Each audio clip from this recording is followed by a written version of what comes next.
कैसे चिन्ही जानू इतना के भीड़ में। हेलो। हाँ हेलो। अरे कहाँ बाड़ू हो? बड़ी आवाज कटता, नेटवर्क में हो के फोन करा। बड़ी हल्ला गुला होता मंदिर में, कैसे चिन्ही जानू इतना के भीड़ में। भेजा लाइव लोकेशन हमरा नेट पर। हेलो। हाँ हेलो। अरे देखा तो हाथ हिलावता नहीं देखाता। ना जी कुछ नहीं देखा, बड़ी भीड़ बा। इन्हीं लाल सट बानी बुलेट पर का गढ़ देवी माई के मेना गेट पर। हाँ जयमा लिखल बा नंबर प्लेट पर गढ़ देवी माई के मेना गेट पर। सही में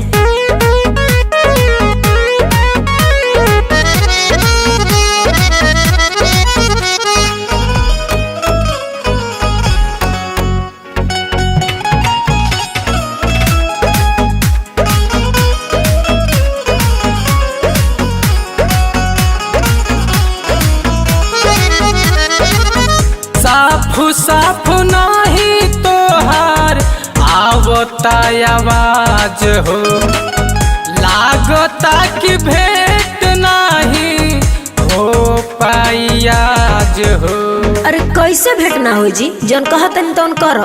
का करी हो? जल्दी से डाटा जानू ऑन करो हो, वीडियो कॉलिंग हमारा फोन करो हो। बानी हम हो पंडाल वाला सेट पर। अरे लक्ष्मी हरी के दुकान बा ओइजे खड़ा बाड़ू का हो? ना गुपचुप वाला ठेला के पास बानी जी।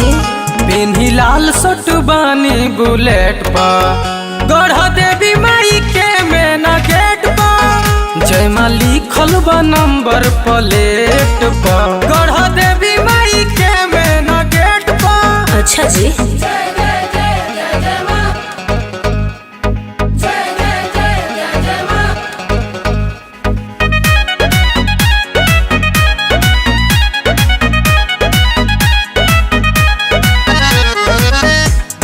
गले में नारियल चुनरी के बाटे दुकान हो, रोडवा के दोहिना साइड खाड़ बन जान हो। चुपचाप रह, एने बानी ओने बानी कब से कैले बड़ा लौकते नहीं खा।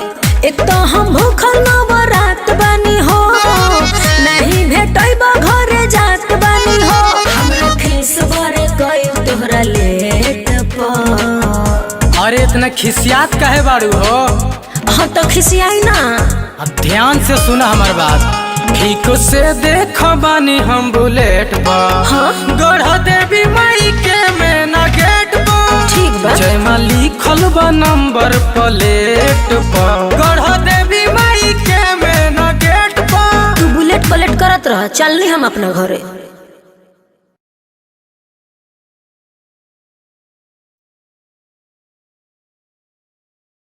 नहीं देखाता।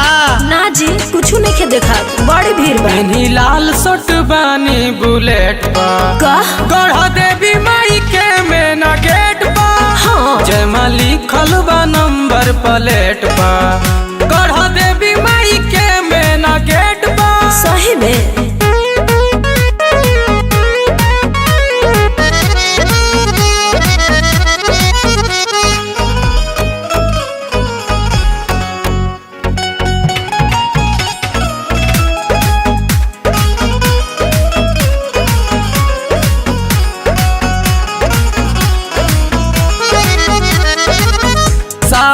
साफ नहीं तोहार आवता आवाज हो, लागता कि भेंट नहीं हो पाई आज हो।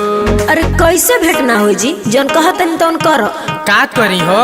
जल्दी से डाटा जानू ऑन करो हो, वीडियो कॉलिंग हमारा फोन करो हो। बानी हम हो पंडाल वाला सेट पर। अरे लक्ष्मी हरी के दुकान बा ओइजे खड़ा बाड़ू का हो?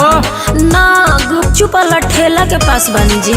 पेन्ही लाल सट बानी बुलेट पर गढ़ देवी माई के मेना गेट पर। जयमा लिखल बा नंबर प्लेट पर गढ़ देवी माई के मेना गेट पर। अच्छा जी।